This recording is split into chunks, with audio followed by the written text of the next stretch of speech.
bom dia, sejam todos muito bem-vindos. Por favor, quem quiser se apresentar, falar da onde é, a profissão. Eu adoro a interação, saber mais informações a respeito de vocês. Bom dia, Ana Cássia, Maria Benedita, Ana Paiva, bom dia. Quem quiser se apresentar, falar da onde é, por favor. Vamos aproveitar esse momento. Bom dia, Ana. Ana, minha aluna super especial. Tudo bem? Monique, bom dia. Fiquem à vontade, gente. Querem participar? Falar da onde são. Bom, essa é uma live voltada mesmo a algumas questões que eu digo super importantes da gente debater. A Ana é do interior do Ceará, estudante de Direito. Opa, já aproveito para você se especializar no momento que você está cursando a sua faculdade. Essa é uma live que é muito importante para você, tenho certeza disso. Porque muitos alunos, durante a graduação, eles ficam meio que sem saber o que fazer. Então, desde da faculdade, a pessoa já sai assim, já cursa centrada nos objetivos, puxa, com certeza ela está passos à frente. Sua saúde, seu direito. Bom dia, sou advogada, sou de Jales, interior de São Paulo. Ah, que legal. Eu sou de Presidente Prudente, interior de São Paulo, mas eu moro em Brasília. Ah, que bom que você gosta dos meus vídeos, Ana Cássia, que bom. O Flávio, de Pompéu, Minas Gerais. Oi, Flávio, tudo bem? Bom, então, gente, como eu disse, a gente tem que... essa é uma questão da nossa aula de hoje, por que se tornar um especialista em direito médico? É uma questão que, às vezes, a pessoa pensa assim, por que vou escutar essa live, né? Por que vou pensar sobre isso? Porque a gente tem que realmente especializar. Não é muito melhor eu abranger o máximo para que eu consiga o máximo número de clientes?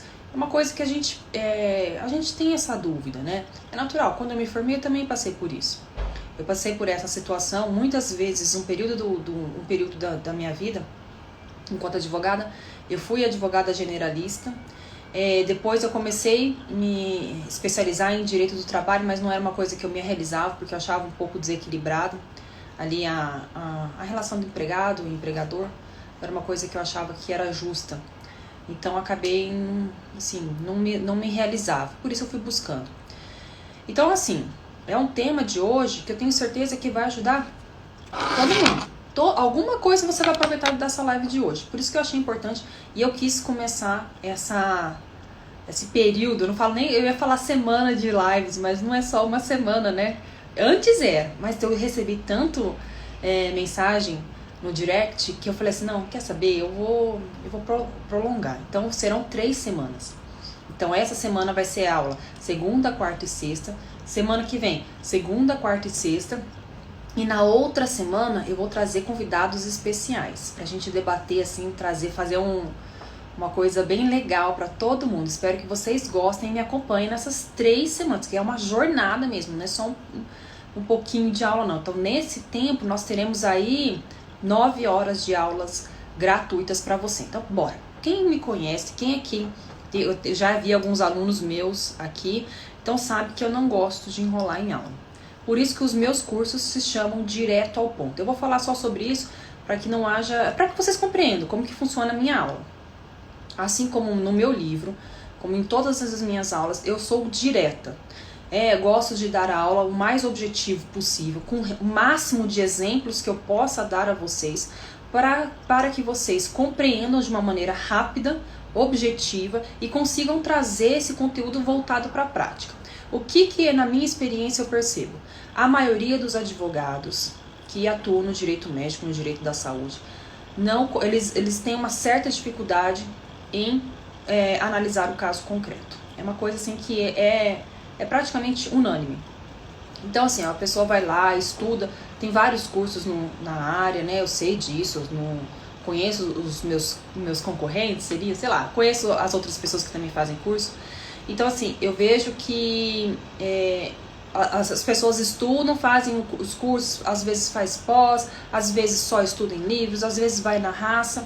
E quando chega o cliente, é aí que mora o problema, porque não consegue confeccionar uma peça ali do jeito que deve ser, comete graves equívocos que pode acabar colocando, assim, um ponto final ali na petição inicial mesmo, sabe? Então, o direito médico, ele é uma matéria que ele demanda um conhecimento específico. Ele é. Por que eu digo isso? Bom, porque ali você vai abordar questões não somente de direito, mas também envolvendo medicina.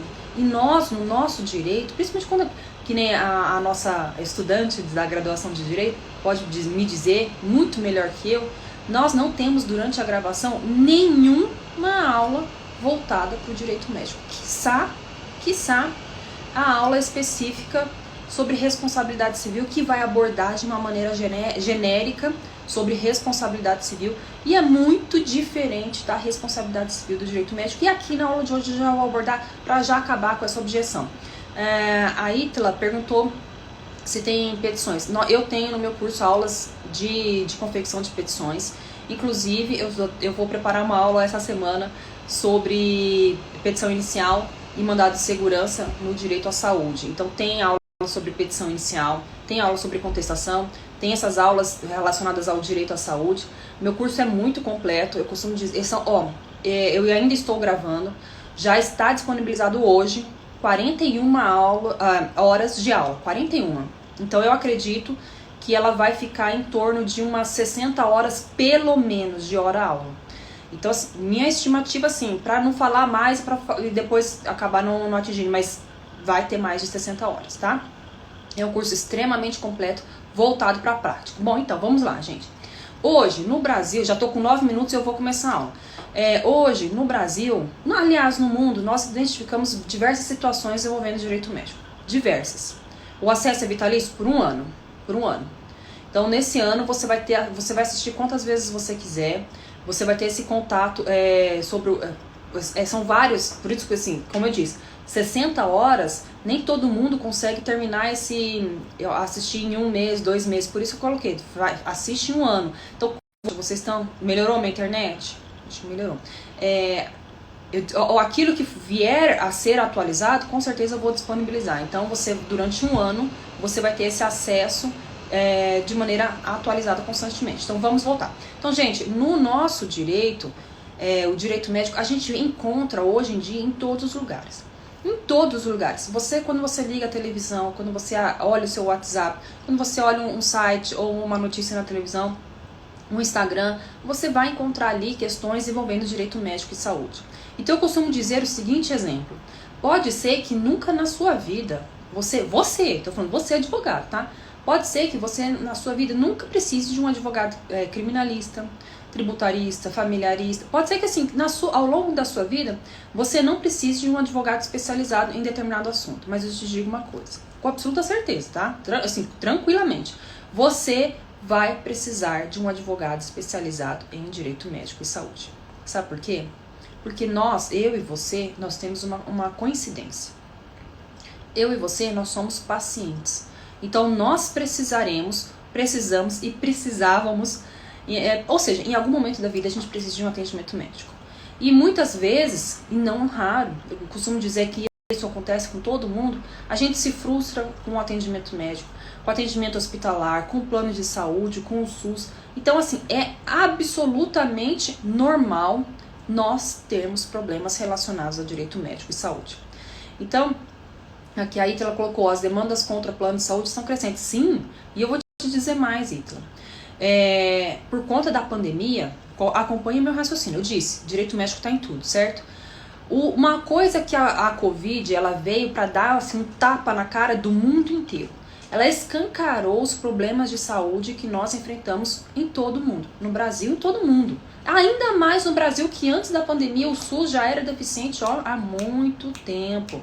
Então, hoje em dia, nós encontramos uma grande falha em toda a sistemática de sistema de saúde. Bom, pois bem, diante disso, a gente vem enfrentando já grandes dificuldades, aqui no Brasil mesmo. Vamos centrar aqui no Brasil. Aqui no Brasil mesmo, nós temos inúmeros problemas no SUS, problemas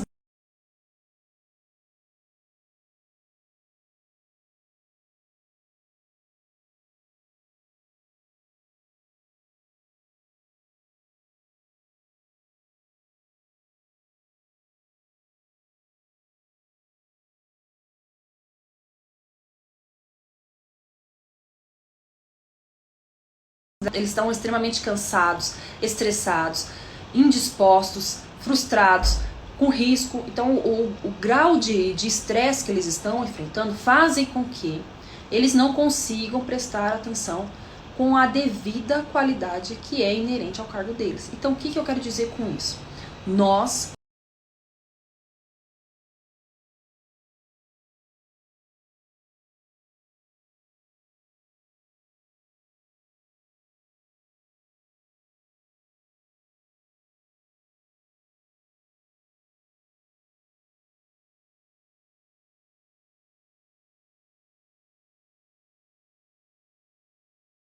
estamos enfrentando diversas situações envolvendo erro médico, erro dentro dos hospitais, que antes da pandemia, claro que existia, mas não como o número de hoje.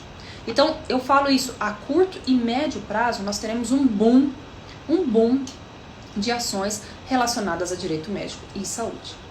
Então, no que tange também ao plano de saúde, diversos planos de saúde, por conta das internações hospitalares da Covid, é comum, a gente vai encontrar cada vez mais, de maneira mais comum, vários planos de saúde não cumprindo as suas obrigações. Isso porque já é comum, tá? Então, mais ainda comum. E também quebra de plano de saúde vindo à falência. Então, nós vamos presenciar toda essa frustração, o que faz com que demandem a necessidade de advogados especializados nesse assunto. Então, por isso eu quis trazer esse panorama inicial para que vocês vejam e consigam identificar a importância do direito médico e o direito de saúde no todo, na situação que nós estamos vivendo. Então, como eu disse, pode ser que você não precise de um advogado especializado em qualquer outra área do direito, mas do direito médico e direito à saúde, você vai precisar. Porque nós estamos enfrentando uma situação que não era boa antes da pandemia. Por conta da pandemia, nós estamos, assim, cada vez pior.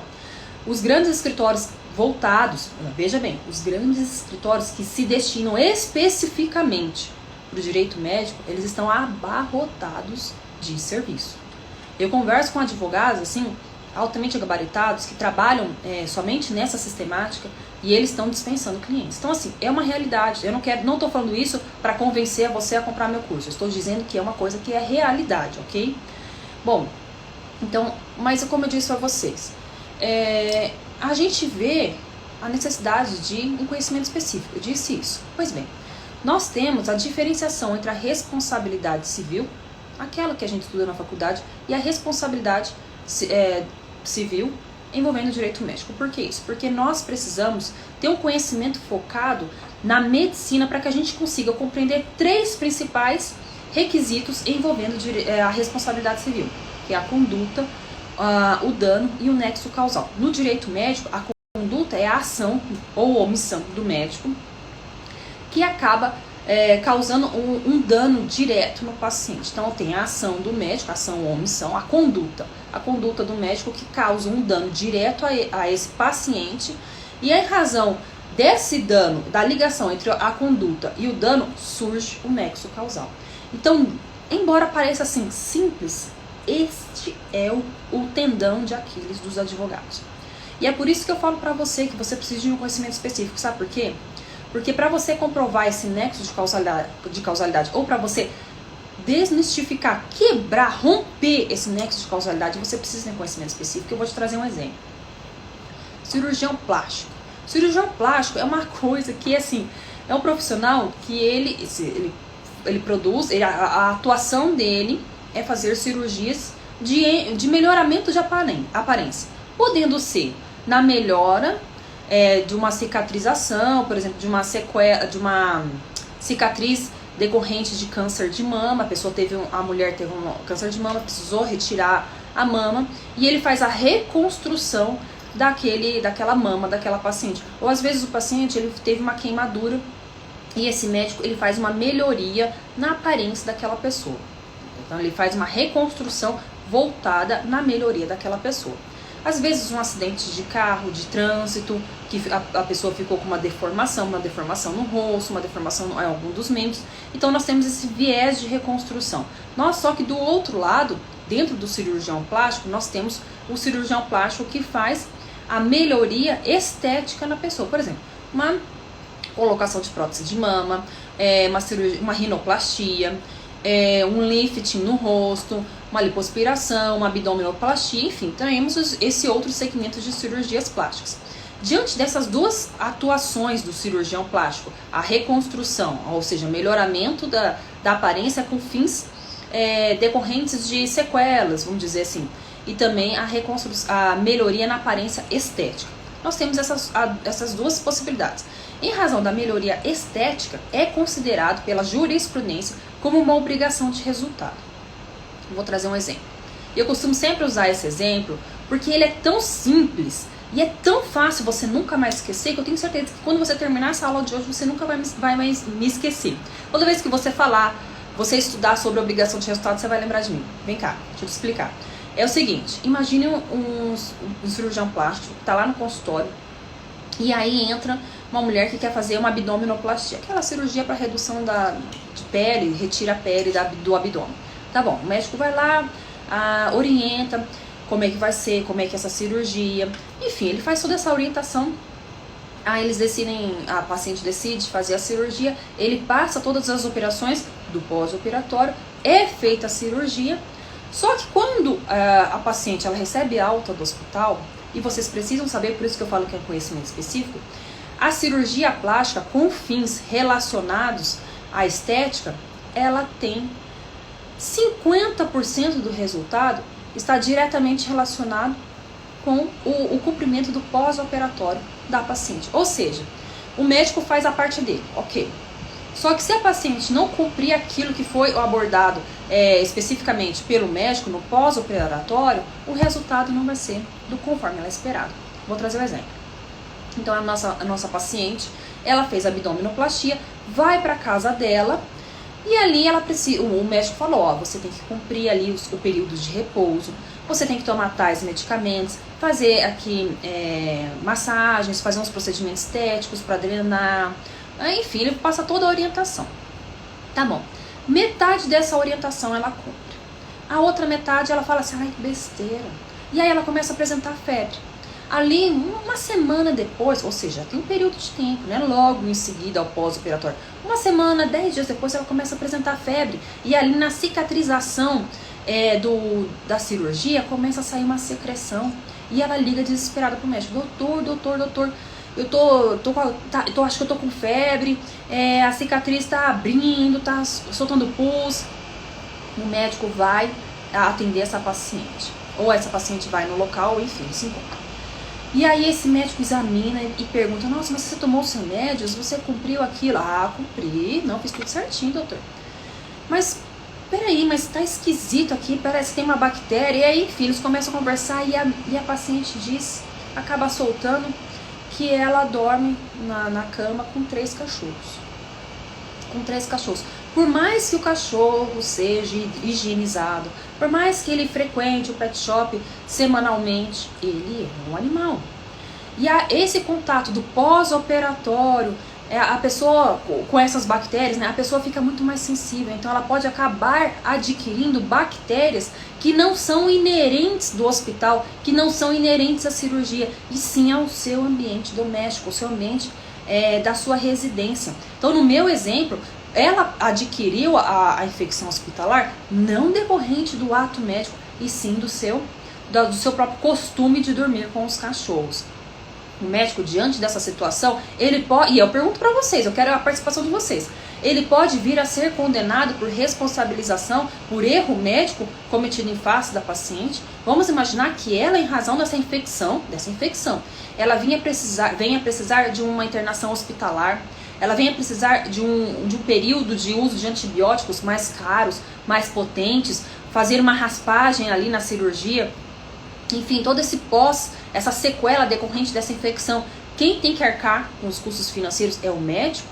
Eu estou perguntando a vocês, eu quero saber qual que é a opinião de vocês. Vejam, olha que situação conflituosa, eu disse a vocês, incide sobre o médico, principalmente aquele médico que faz ele faz cirurgias estéticas, então incide sobre o médico, conforme a jurisprudência entende, obrigação de resultado. Mas nesse meu exemplo, é o médico que tem que arcar com esses gastos financeiros, inclusive com os medicamentos?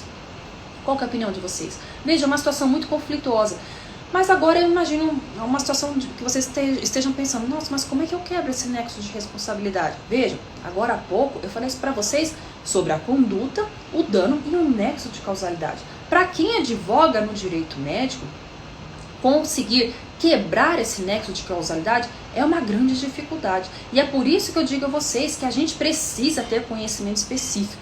A gente precisa ter esse conhecimento específico sobre direito médico. Eu estou dando um tempo para que eu quero ver a participação de vocês. Aí alguns de vocês tenho certeza que estão pensando o seguinte, bom, verdade, lá tá certo. Eu preciso de um conhecimento específico, porque lá na minha faculdade eu não aprendi a responsabilidade com essa especificidade do exemplo que ela colocou. Então eu vou buscar uma pós-graduação. Hoje tem várias pós-graduações no mercado e eu acho que eu vou buscar uma pós-graduação.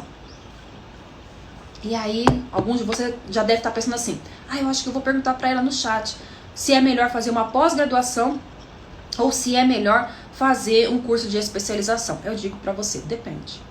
Eu já respondo assim, que nem eu falei para vocês, minha aula é objetiva. Depende, sabe por quê?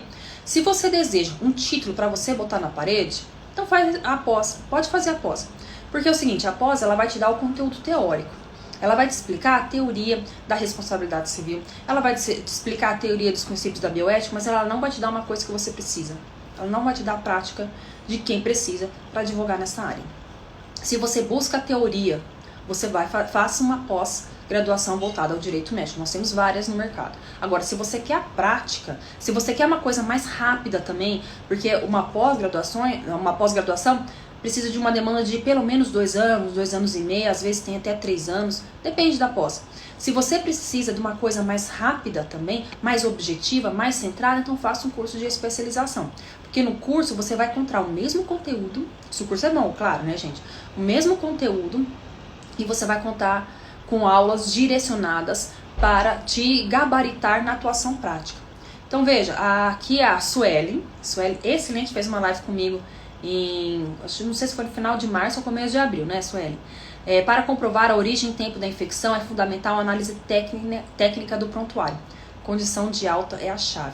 Vejam, ela colocou uma coisa que é de suma importância e eu vou te dizer, você sabe ler um prontuário médico?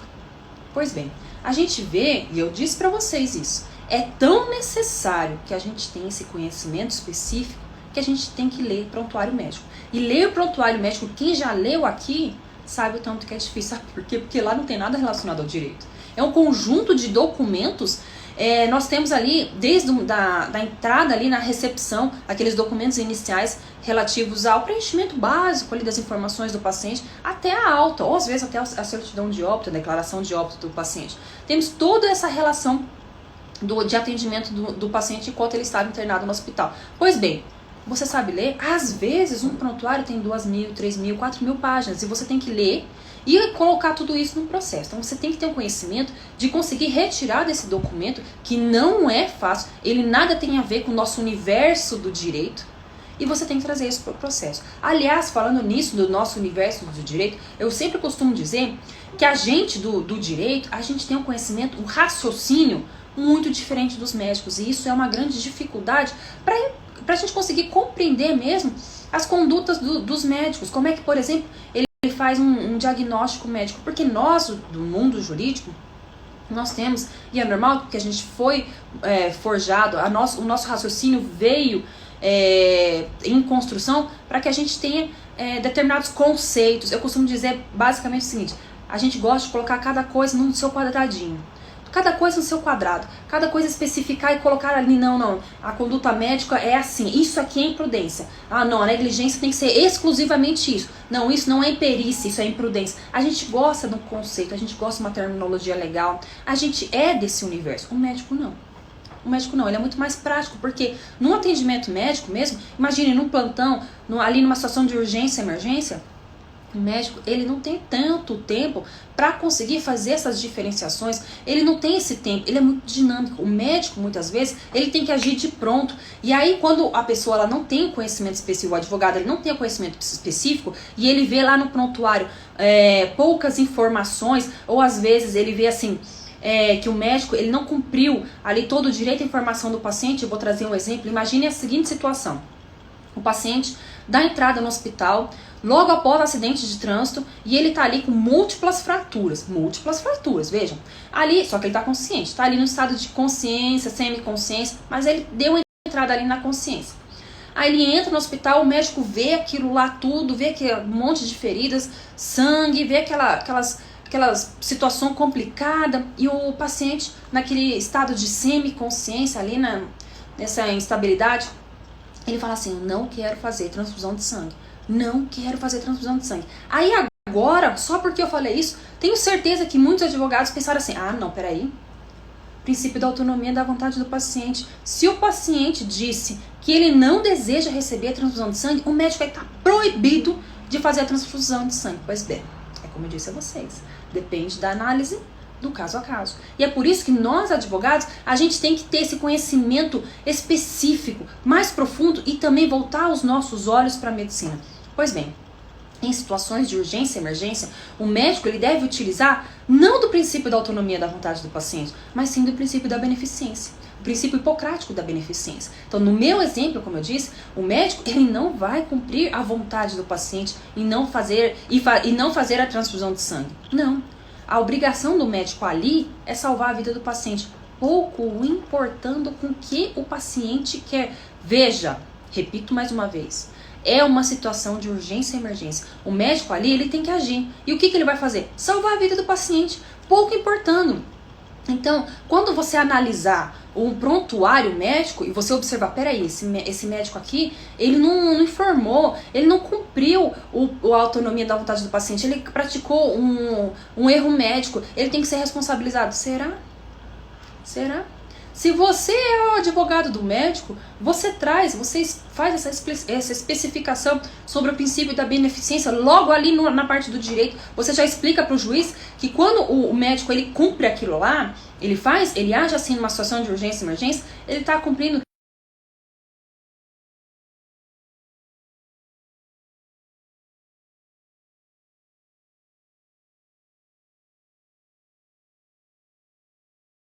a realidade para a prática. E porque nós do direito nós temos essa dificuldade, é diferente. A medicina ela é diferente do direito. O próprio jeito que o médico ele chega a um diagnóstico do paciente é muito diferente do que nós quando compreendemos qual crime uma pessoa cometeu. É diferente.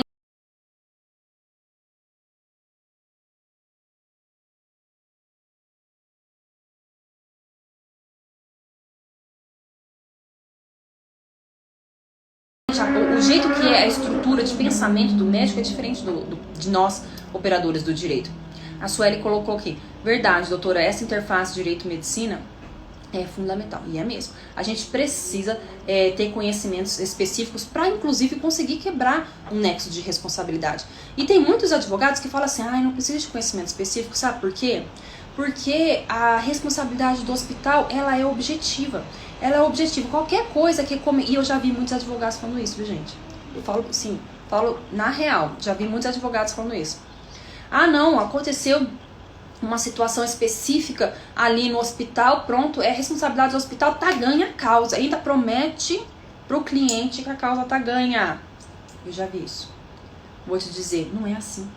Sabe por quê? Você precisa compreender como é que funciona a sistemática do hospital.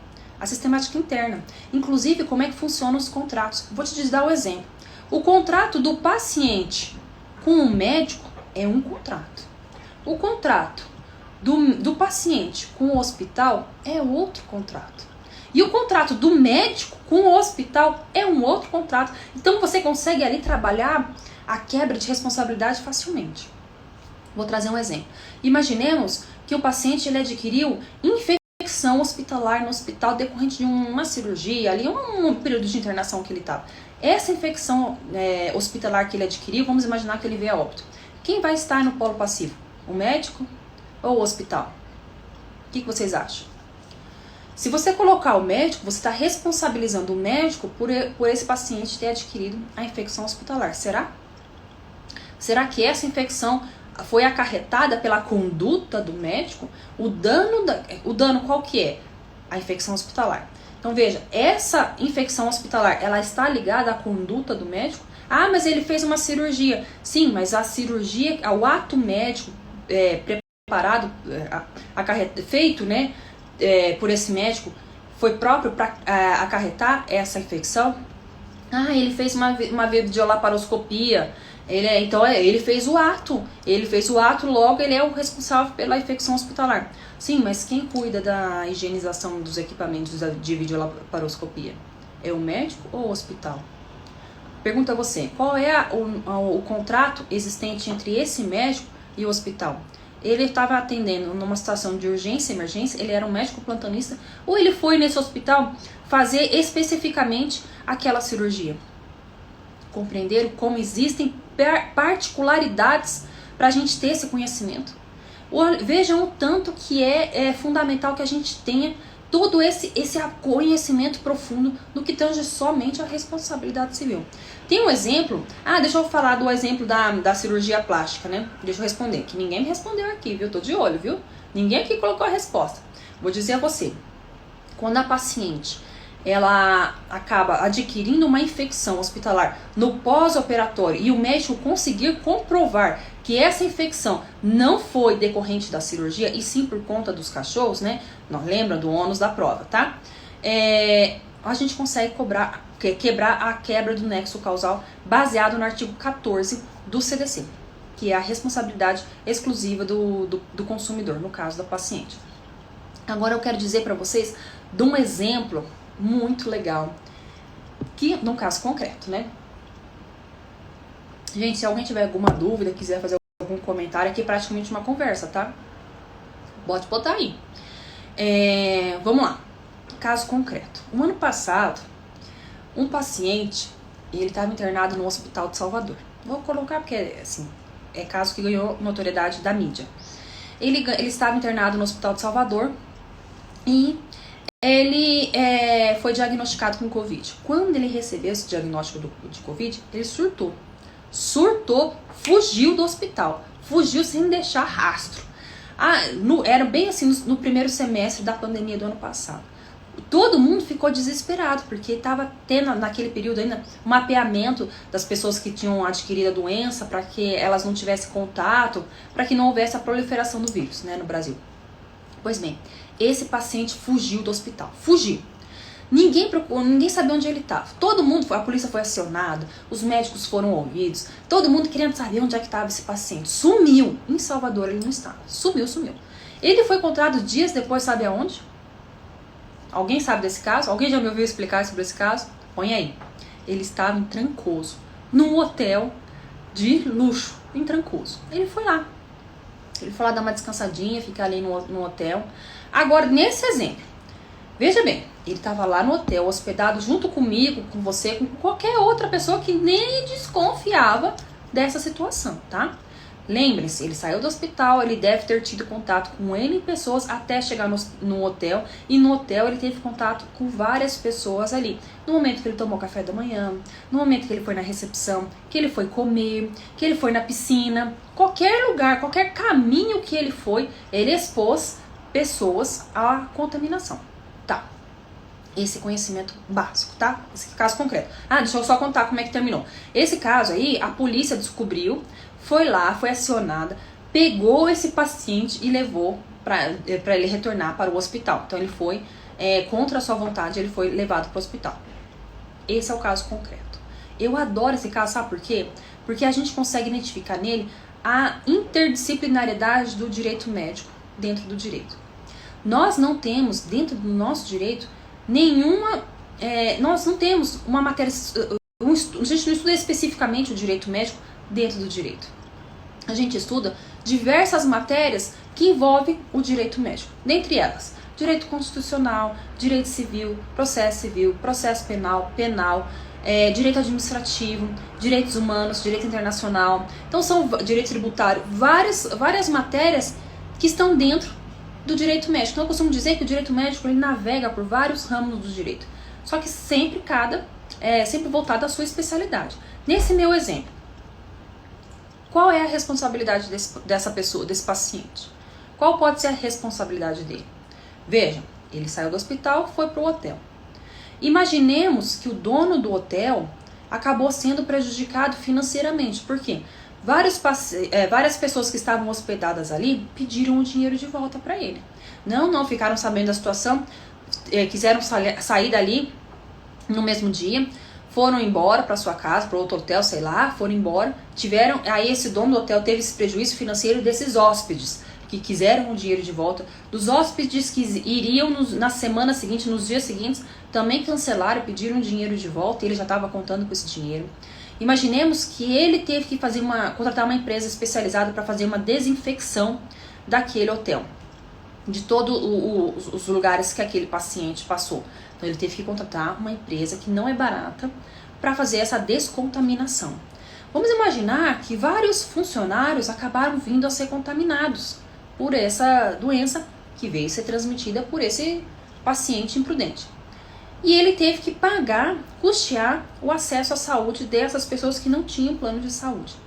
Todo esse gasto financeiro sentido por este proprietário do hotel, esse paciente pode ser responsabilizado? Digo a vocês. E aí? O que vocês acham? Imaginemos que algum hóspede acabou sendo contaminado e precisou de um período de internação hospitalar. É possível que esse hóspede busque do hotel a responsabilização e, nesse sentido, o hotel pode buscar a responsabilização em face desse paciente? O que vocês acham?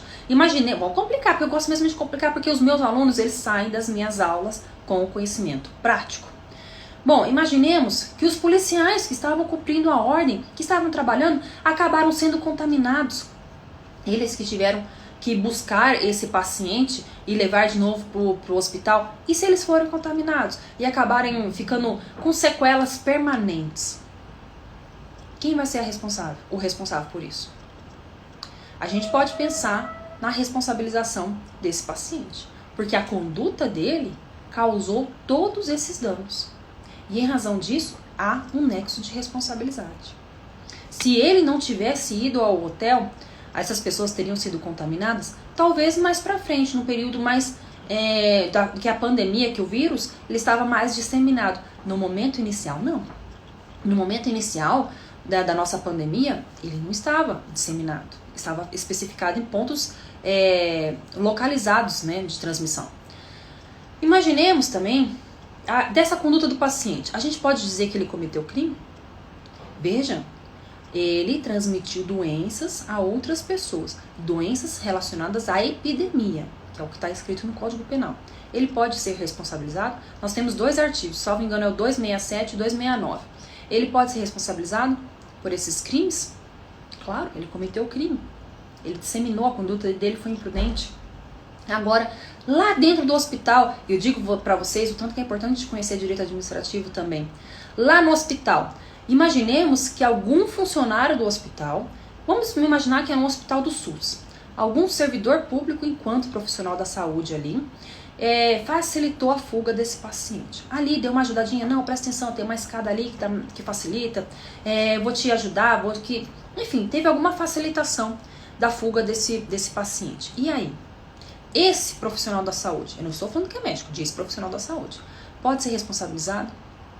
Eu digo a vocês, enquanto é servidor público, disse que é um hospital do SUS, enquanto servidor público, esse funcionário ali, um servidor público, ele pode sofrer um PAD, processo administrativo disciplinar, pela conduta que ele teve. Ele facilitou a fuga de um paciente que estava contaminado com uma doença de alta transmissibilidade. Então ele pode vir a ser responsabilizado administrativamente. E se for um médico? Além do PAD, o médico pode ser responsabilizado. Além disso, veja, além do PAD, o médico pode ser responsabilizado lá no CRM, no seu estado, lá da Bahia, pela sua conduta imprudente. O Abner colocou aqui. Imagino que, como havia ciência da condição do paciente, há imprudência na conduta do paciente. Sim, ele foi um irresponsável, além de cair no código por desacatar a ordem sanitária pública de manter os cuidados necessários. Verdade. Sim, ele cometeu crime. Então veja, enquanto esse paciente ele pode ser responsabilizado civilmente e penalmente. Mas e o médico que facilitou a fuga dele? O médico pode sofrer um PAD, um processo administrativo disciplinar, junto à Secretaria de Saúde, ao SUS, porque ele é um servidor público, e também junto ao CRM. Então todas essas defesas desse profissional, ela deve ser feita por um advogado gabaritado, especializado no direito médico. Porque aí esse advogado, ele vai saber como proceder à defesa nesse caso específico. Entenderam, gente? Deixa eu ver se eu tenho mais alguma coisa. Alguém tem alguma dúvida? Eu não quero postergar muito não. Mas alguém tem alguma dúvida aqui? Deixa eu pensar aqui. Mais algumas situações. Bom, é o que eu quis dizer para vocês. O principal. Nós temos, hoje no mercado, nós temos as oportunidades de fazermos pós-graduações. Eu mesma fiz uma pós-graduação. A minha pós foi excelente, foi muito boa. Só que, como eu disse a vocês, ela não me trouxe a prática. A prática que eu precisava para eu advogar nessa área. A sorte é que quando eu fiz a pós, eu já estava advogando no direito médico. Então, eu já estava ali adquirindo a minha prática. Por isso que eu quis escrever meu livro. Porque eu não encontrei no mercado nenhum material tão completo que pudesse me auxiliar naqueles momentos iniciais. E foi por isso que eu fiz o livro. E, aliás, só para vocês saberem, meu livro está entre os mais vendidos do Brasil no segmento. E está esgotando, temos pouquíssimas unidades lá na editora JH Missuno. Foi avisada essa semana passada, aliás, antes do congresso. Então, nós temos pouquíssimas unidades. Eu não vou conseguir ter tempo para fazer uma nova edição ainda esse ano. Então, só o ano que vem. Então, quem quiser, aproveita. Bom, então, gente, o conhecimento específico, quando você faz um curso de especialização, te dá tanto quanto um gabarito de título para você conseguir advogar nessa área, e também te proporciona conhecimentos práticos para aquela situação que vai ser vivida se você advogar na área do direito médico. Eu costumo dizer que a pós-graduação, ela não te dá dicas de como você adentra no mercado de trabalho.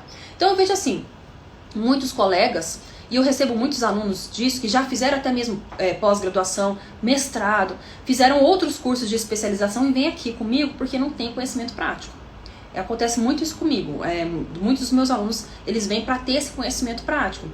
E aí, eles falam assim pra mim, nossa, mas eu fiz curso, eu fiz pós-graduação, e eu não consigo fazer uma petição inicial, eu não consigo conquistar um cliente, como é que eu faço? Pois bem, até a conduta do advogado, ela tem que ser orientada. Porque, veja bem, o médico, nós temos várias searas de atuação, e já vou falar daqui a pouco quais são as searas de atuação dentro do direito médico, direito da saúde. Mas vamos imaginar o médico, ele não sabe, ele não tem esse conhecimento do direito tão específico, ele não sabe. Se ele precisar contratar um advogado, ele não sabe quem ele vai contratar. E o médico, como a vida dele é muito corrida, isso a maioria dos médicos, quem for médico aí pode confirmar, a vida é muito corrida. Ele quer contratar alguém para resolver a vida dele. Ele não quer ir conversar com um advogado para saber como que é aquela orientação, depois ele vai atrás de outro advogado. Ele não quer isso. Ele quer alguém que resolva a vida dele ali pontualmente, rápida. Então, se ele vai numa cidade, se ele mora numa cidade, vamos dizer, de 100 mil habitantes, ele vai atrás de quem? Do escritório que é o mais conhecido na cidade. O escritório generalista, na maioria das vezes, que atende maior demanda. Ou, às vezes, esse médico, ele vai contratar um advogado, que é o advogado que faz ação de cobrança para ele, que resolveu ali uma questão de multa de trânsito, enfim, coisas pequenas. E eu costumo dizer que a sua conquista no mercado de trabalho influi diretamente na quantidade de clientes que você vai ter. Então, se você, nessa minha situação, se você conversa com um médico e você mostra o seu conhecimento específico, você mostra o porquê você é o diferencial para a vida dele, porquê ele tem que te contratar para você resolver o problema dele. Você mostra isso. Eu costumo dar o seguinte exemplo para os médicos quando eu converso com os meus clientes. Eu falo o seguinte, na sua visão, quando você quebrar a sua perna, você vai procurar um dermatologista ou você vai procurar um ortopedista?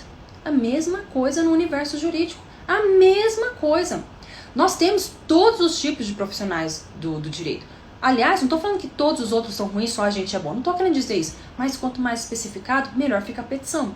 Melhor fica a defesa processual. Então, quando um médico ele vê que você vai ter um conhecimento ímpar para você produzir uma defesa para ele, e essa defesa vai ser mais segura para que ele não perca o CRM, para que ele não seja condenado criminalmente e para que ele não venha a ser sofrer, né, uma indenização pecuniária, ele vai se sentir muito mais seguro. E aí, de posse dessa segurança, com certeza ele vai te indicar para outros médicos. E aí você começa o seu segmento. Entenderam? Você começa a sua cartela de clientes. Mas não é só isso não. No meu curso, inclusive os primeiros 15 têm acesso à mentoria comigo, individual, em que eu oriento como é que você entra nesse mercado de trabalho. É um mercado muito fechado. Como eu disse, muitas pessoas elas ficam pensando, nossa, mas por que eu vou contratar um advogado especializado? Eu posso contratar um advogado mais famoso na cidade. Pois é, o mais famoso da cidade pouco sabe sobre as particularidades da responsabilidade civil, por exemplo, nos exemplos que eu disse. Bom, gente, eu gostaria de abrir aqui as perguntas. Quem tiver alguma pergunta, quem quiser, pode perguntar de qualquer coisa aí, viu, gente? Fica à vontade. Hoje foi muito mais uma conversa. Eu fiquei de falar sobre o mercado de trabalho, né? Então vamos lá. Pensando assim, basicamente, tá? Nós temos defesa de pacientes, que é um universo, um oceano aberto. Aliás, assim, é um mundo aberto dentro da defesa do paciente. A princípio, você pode pensar assim, nossa, mas vai ser só aquele paciente que for vítima de erro médico. Não, não é. Pacientes portadores de condições especiais, pacientes que precisam de medicamentos, pacientes que precisam de cirurgia, pacientes que foram, sim, vítimas de falha no atendimento. Enfim, nós temos pacientes que têm necessidades especiais, aliás, doenças raras. Nós temos esse mercado de trabalho. Então, isso foi o paciente. Defesa de hospital. O hospital, ele demanda muito mais um advogado especializado no assunto do que muitas vezes a gente pensa que não. Porque, veja bem, um hospital, ele tem que ter um advogado para solucionar os processos existentes, para tocar os processos existentes, mas também pensar na prevenção de processos. Na prevenção de processos judiciais. Aliás, uma das últimas aulas minhas, acho que é de semana que vem, é sobre direito médico preventivo. Então veja, quando a gente pensa na prevenção de processo, a gente tem que ter um advogado que conheça muito bem a medicina. E no hospital é de suma importância que o hospital ele faça esse mapeamento dos pontos fracos da sua instituição para que ele consiga ali agir de modo a não vir a se tornar um processo judicial, que também é um conhecimento muito específico. Então, eu falei sobre o hospital, falei sobre o paciente. O médico, ele demanda muito de um advogado que solucione a vida dele. Nas situações envolvendo a área civil, a área penal, junto ao CRM, às vezes um procedimento administrativo disciplinar junto ao SUS, né, ele como servidor do SUS. Então, veja, você pode produzir essa defesa, você pode pensar no direito médico preventivo ali na clínica médica desse seu cliente, analisar quais são os pontos fracos, como é que está sendo cuidado com o prontuário, e aí você já pensa na LGPD. Enfim, tem uma grande atuação dentro do médico. E assim, mesmo assim, você fala assim, nossa, mas será que eu faço isso? Não gostou de nada? Preste concurso público. Todos os CRMs, eles têm o cargo para advogado. E aí você presta essa prova e você pode adentrar para você advogar ali no CRM. Então tem esse viés. São 4 esferas aqui que rapidamente eu disse a vocês. Então vale muito a pena. Vale muito a pena. Sempre assim, lembrando da expansão, do crescimento do direito médico, principalmente depois da pandemia. Eu costumo dizer que a pandemia ela foi um marco divisor no direito médico. Antes já estava em crescimento, agora então. E vai demandar, principalmente, vai exigir muito de profissionais com conhecimento específico. Gente, acho que ninguém fez pergunta aqui não. Bom, então eu vou falar. Amanhã eu ia dar aula, mas eu resolvi ampliar as datas. Então a nossa próxima aula é no dia 19, às 11 horas, como confeccionar a petição inicial no direito médico. Veja, vocês já viram que a minha aula é recheada de exemplos. Então assim, aí eu trouxe para vocês essa que é uma das grandes dificuldades do advogado que está querendo começar a advogar no direito médico. Como fazer uma petição inicial. Então vejam, quando a gente pode pensar assim, nossa, mas a petição inicial é só botar fato, direito pedido. Se você não fizer uma petição inicial perfeita, ali com as informações necessárias, quando vier um recurso, você corre risco de perder, mesmo que você tenha, assim, grande chance de ter ganho essa ação. Ou se ainda você... assim, vamos imaginar que você perdeu em apelação. Aí você vai ter que entrar com recurso especial, às vezes embargo de declaração, e aí fica cada vez mais difícil de você fazer essa defesa. Então, a petição inicial e a contestação são duas petições que você tem que fazer ali extremamente, com muita atenção, com muita particularidade, para que você consiga garantir que você consiga garantir como vai desencadear toda a defesa pós a protocolação da petição. Gente, muito obrigada. Aqui 52 minutos. Obrigada, viu, gente? Vou encerrar nossa live. A gente se encontra na quarta-feira. Até mais. Tchau.